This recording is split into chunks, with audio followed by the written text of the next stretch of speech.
వ్యవస్థలన్నీ ఊపిరి పీల్చుకోబోతున్నాయి.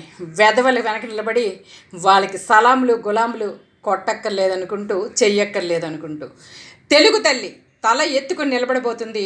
తెలుగు బిడ్డలంతా తెల్లారేసరికి తొలిపొద్దు వెలుగును చూడబోతున్నారన్న సంతోషంతో మహనీయులంతా మన ఊరి నడిబొడ్డిన విగ్రహాలై మన వైపు జాలి చూపులు చూస్తుంటే ఈ రావణ రాజ్యంలో రాతి శిల్పాలకే తప్ప రాజనీతికి ఏది గౌరవం చోటు అనుకుంటూ చట్టం ధర్మం న్యాయం చేతులు కట్టుకొని నిలబడనక్కర్లేదనుకుంటూ వ్యవస్థలంతా ఊపిరి పీల్చుకోబోతున్నాయి. ఎస్, మన భారత రాజ్యాంగంలో చట్టం ధర్మం న్యాయం వీటన్నిటికీ కూడా ఒక గుర్తింపు ఉంది, ఒక ఇది ఉంది. అశోకుని ధర్మ చక్రాన్ని మన జాతీయ జెండాలో పొందపరిచాం.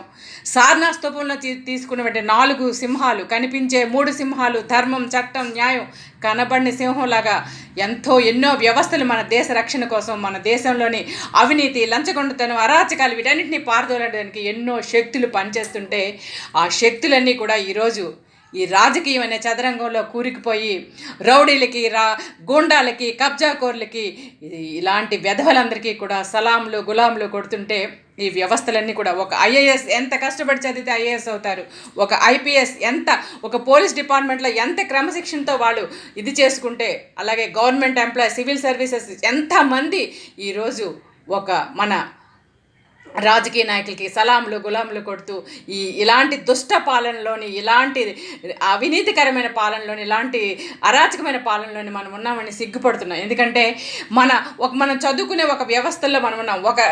మనం అశోకుడి ధర్మపాలన గురించి చదువుకున్నాము. మన భారతదేశంలో ఉన్న ప్రతి ఒక్క మన దేశంలో ఉన్న రామరాజ్యాన్ని గురించి చదువుకున్నాం. ఎన్నో వీటి గురించి చదువుకున్నాం. కానీ ఈరోజు మన రాష్ట్రంలో జరుగుతున్న అవినీతికి కానీ ఇప్పుడు మేధావులు మౌనంగా మేధావులందరూ కూడా మాట్లాడాల్సిన టైం వచ్చింది. కాబట్టి మనకి మరికొద్ది టైం కూడా ఎక్కువ లేదు. కాబట్టి మేధావులంతా మాట్లాడి మనకి మీ యొక్క అమూల్యమైన, చాలా అతి పవిత్రమైన ఓటు హక్కును వినియోగించుకోండి. ఎందుకంటే ఓటు హక్కు అనేది చాలా పవిత్రమైనది.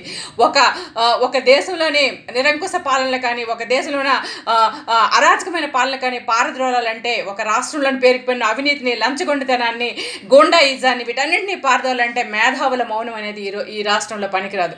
కాబట్టి మేధావులందరూ కూడా వాళ్ళందరూ మూలలు పెట్టారని అనుకోకుండా, వ్యవస్థలన్నీ కూడా వెధవలకి సలాములు కొడుతున్నాం అనుకోకుండా ఈరోజు వ్యవస్థలన్నీ కూడా తిరగబడాల్సిన అవసరం ఉంది. వ్యవస్థలన్నీ కూడా మాట్లాడాల్సిన అవసరం ఉంది. అలాగే మేధావులంతా కూడా మౌనంగా ఉండాల్సిన అవసరం లేదు. మేధావులంతా మాట్లాడాల్సింది ఉంది. ఎందుకంటే ధర్మం చట్టం న్యాయం పరిరక్షించబడాలి. తెలుగు తల్లి తెల్లవారిసరికి తొలిపొద్దు వెలుగును చూడాలి.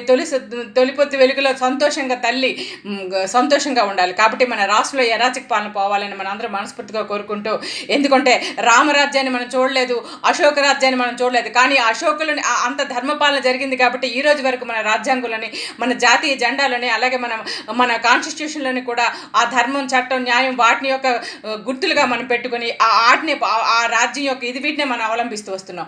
కాబట్టి ప్రతి రాజ్యాంగం, భారత రాజ్యాంగం ప్రతి వ్యక్తికి కూడా కొన్ని హక్కులు ఇచ్చింది. హక్కులతో పాటు కొన్ని విధులు కూడా ఇచ్చింది. కాబట్టి వాటన్నింటినీ కూడా పరిరక్షించాల్సిన బాధ్యత ప్రతి ఒక్కరికి ఉంది. కాబట్టి దయచేసి ఓటు హక్కుని అందరూ వినియోగించుకొని ధర్మ సంస్థాపన దయా సంభవామి యుగే యుగే అంటే, కాబట్టి ఆ ధర్మ సంస్థను చేయడానికి కూడా ప్రతి ఒక్కరు పాటుపడాలని మనస్ఫూర్తిగా కోరుకుంటూ, thank you very much. Me Harsha.